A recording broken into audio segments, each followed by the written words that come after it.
ಡಲ್ಲಾಸ್ನಲ್ಲಿ ಭಾರತದ ಅದರಲ್ಲೂ ಕರ್ನಾಟಕದ ವ್ಯಕ್ತಿಯೊಬ್ಬನನ್ನು ವಾಗ್ವಾದದ ಕಾರಣಕ್ಕೆ ತಲೆ ಕಡಿದಿದ್ದು ಮೋಟೆಲ್ ಒಂದರ ಮ್ಯಾನೇಜರ್ ಯಾರ್ದಾನಿಸ್ ಕೋಬೋಸ್ ಮಾರ್ಟಿನೆಸ್ ಎಂಬಾತನನ್ನು ಪೊಲೀಸರು ಬಂಧಿಸಿದ್ದಾರೆ. ಅಮೆರಿಕ ಸಂಯುಕ್ತ ಸಂಸ್ಥಾನದ ಟೆಕ್ಸಾಸ್ ಪ್ರಾಂತ್ಯದ ಡಲ್ಲಾಸ್ ಬಳಿಯ ಹೋಟೆಲ್ ಎಂದರೆ ಮೋಟಾರಿನಲ್ಲಿ ಹೋಗಬಹುದಾದ ಹೆದ್ದಾರಿ ಬದಿಯ ಹೋಟೆಲ್ವೊಂದರಲ್ಲಿ ವಾಗ್ವಾದ ಮಾಡಿದ್ದಕ್ಕಾಗಿ ಭಾರತೀಯನೊಬ್ಬನ ತಲೆ ಕಡಿಯಲಾಗಿದೆ. ಕರ್ನಾಟಕ ಮೂಲದ 50ರ ಚಂದ್ರಮೌಳಿ ನಾಗಮಲ್ಲಯ್ಯ ಕೊಲೆಯಾದವರು. ಹೆಂಡತಿ ಮತ್ತು 18ರ ತರುಣ ಮಗನ ಎದುರಿನಲ್ಲಿ ಚಂದ್ರಮೌಳಿಯ ತಲೆ ತೆಗೆಯಲಾಗಿದೆ.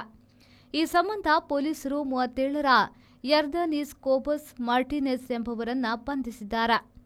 ಮೊಟೆಲ್ನ ವಾಷಿಂಗ್ ಮೆಷಿನ್ ಕೆಲಸ ಮಾಡಿದ್ದರ ಬಗೆಗೆ ಚಂದ್ರಮೌಳಿ ದೂರಿದ್ದು ಮ್ಯಾನೇಜರ್ ಕೋಬೋಸ್ ವಾದಕ್ಕಿಳಿದಿದ್ದಾನೆ. ವಾದ ಬೆಳೆದು ಜಗಳವಾಗಿ ಒಂದು ಹಂತದಲ್ಲಿ ಒಳಗಿನಿಂದ ಮಾಂಸ ಕತ್ತರಿಸುವ ಕತ್ತಿ ತಂದ ಆರೋಪಿ ಕಡಿದು ಕೊಲೆ ಮಾಡಿದ್ದಾನೆ. ಸರಿಯಾಗಿ ಪ್ಲೇಟ್ ತೊಳೆಯುತ್ತಿಲ್ಲ, ಮ್ಯಾನೇಜರಿಗೆ ಸರಿಯಾಗಿ ಇಂಗ್ಲಿಷ್ ಬರುವುದಿಲ್ಲ. ಈ ವಿಚಾರವು ಜಗಳ ಬೆಳೆಯಲು ಕಾರಣ ಎನ್ನಲಾಗಿದೆ.